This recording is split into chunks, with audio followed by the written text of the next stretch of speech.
C'est un rendez-vous culturel majeur qui a démarré à Conakry. La 17e édition des 72 heures du livre a été officiellement lancée ce mercredi 23 avril 2025 sous le haut patronage du président de la République, son Excellence, le général Mamadi Doumbouya, et sous le marrainage de la première dame, Madame Lauriane Doumbouya.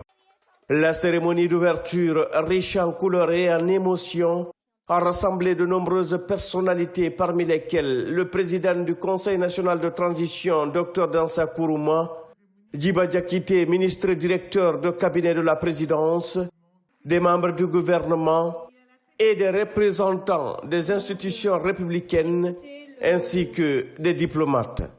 Cette année, l'événement qui s'inscrit dans une dynamique résolument engagée en faveur de la promotion des voix féminines met à l'honneur la puissance féminine, un thème fort qui résonne avec les priorités du programme Simandou 2040, notamment dans son deuxième pilier, éducation et culture, incarnant une volonté de placer la femme au cœur du développement socio-culturel. Je tiens à rendre un vibrant hommage à M. Sansi Kaba Diakité. C'est la voix de tous les écrivains de Guinée, délégué général des 112 heures du livre de Conakry, infatigable bâtisseur de ponts entre les peuples par le livre. Et comment ne pas s'exprimer du haut de cette tribune notre profonde reconnaissance à son Excellence, Monsieur le Président de la République, pour avoir donné son précieux accord à l'instauration du Grand Prix littéraire du Président de la République de Guinée, prix doté d'une enveloppe remarquable de 500 millions de francs guinéens. C'est un signal fort envoyé à toute la chaîne du livre guinéen. Un message clair qui stipule que la culture est un pilier du développement national. Cette 17e édition est dédiée à un thème aussi fort qu'universel. Il s'agit de la puissance féminine, mettant à l'honneur la femme, muse, autrice, éditrice, lectrice, militante et j'en passe. Il souligne avec nous la contribution essentielle des femmes dans l'édification de nos sociétés. Il nous invite à revisiter les héritages, à célébrer les voix féminines qui ont traversé le silence, défier les normes et inscrire leurs pas dans les chemins du savoir, dans une dynamique inscrite dans une logique d'un programme, le programme Simandou 2040. Le livre, encore une fois, occupe une place stratégique dans la construction de notre société, car deuxième volet du programme Simandou. Nous croyons que l'avenir minier, que l'avenir économique et que l'avenir technologique de la République de Guinée doit forcément s'accompagner d'un épanouissement culturel assez profond. Et c'est affirmé que le futur en Guinée, comme ailleurs, s'écrira avec des femmes et par les femmes. Alors, faisons écho du deuxième pilier du programme de transformation politique, sociale et économique de la Guinée, proposé par le président de la République, le général Mamadi Doumbouya. Je vais parler du programme Simandou 2040 dans son pilier de l'éducation et la culture comme socle de la transformation durable et irréversible de notre société.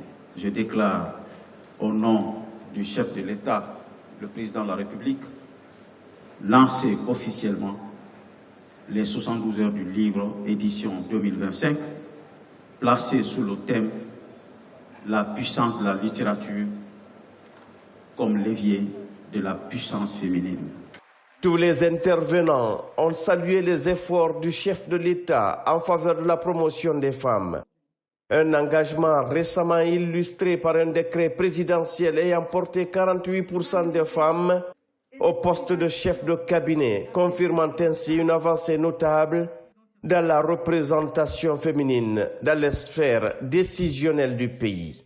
C'est un honneur pour moi de parler au nom des femmes de la République de Guinée, mais surtout de parler au nom de la Première Dame qui met en avant l'émancipation de la femme, l'entrepreneuriat féminin le leadership féminin dans toutes ces actions. Les 72 heures du livre interviennent à un moment crucial du développement de notre pays, dans le cadre de notre programme de développement national du pays socio-économique durable et responsable, le programme Simandou 2040, qui en son pilier numéro 2 met en avant la culture et l'éducation. On met comme accent particulier pour cette 17e édition des 72 heures du livre la puissance féminine.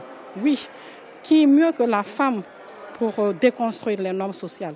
Qui mieux que la femme pour parler de nos traditions? Nous sommes là dans cette édition, pas pour écrire les histoires, mais pour écrire l'histoire ensemble avec tous les acteurs. À travers ce message fort des 112 heures du livre qui place la puissance féminine au cœur de nos réalités, nous venons réaffirmer cette vision du chef de l'État qui veut que la femme soit au cœur de cette transformation. Nous luttons pour avoir cet équilibre dans notre société afin de mieux asseoir un développement durable. Aujourd'hui, le message que transcrit à travers ce thème emblématique qui est la puissance féminine est de ressortir aussi tout ce que les femmes ont pu faire dans notre société, tout ce qu'elles font en termes de richesse culturelle, et aussi le fait que cela soit porté aussi par la première dame vient réaffirmer l'engagement du chef de l'État qui, à travers aussi son épouse, qui veulent apporter cette contribution essentielle à l'essor de notre développement durable.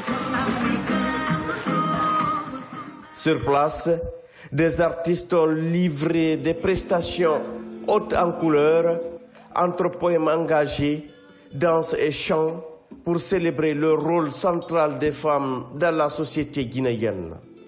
Durant 3 jours, Conakry va vibrer au rythme du livre. Des stands, des tables rondes, des expositions et des ventes de livres seront organisées.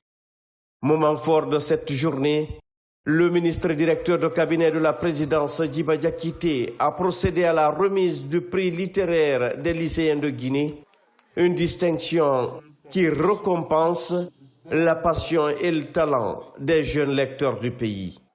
Les 72 heures du livre se poursuivent jusqu'au 25 avril.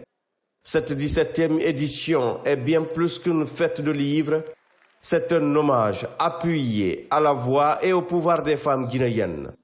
Cet événement culturel promet d'être non seulement une célébration de la littérature, mais aussi un hommage vibrant au leadership féminin et à la place centrale qu'occupent les femmes dans la construction de la Guinée de demain.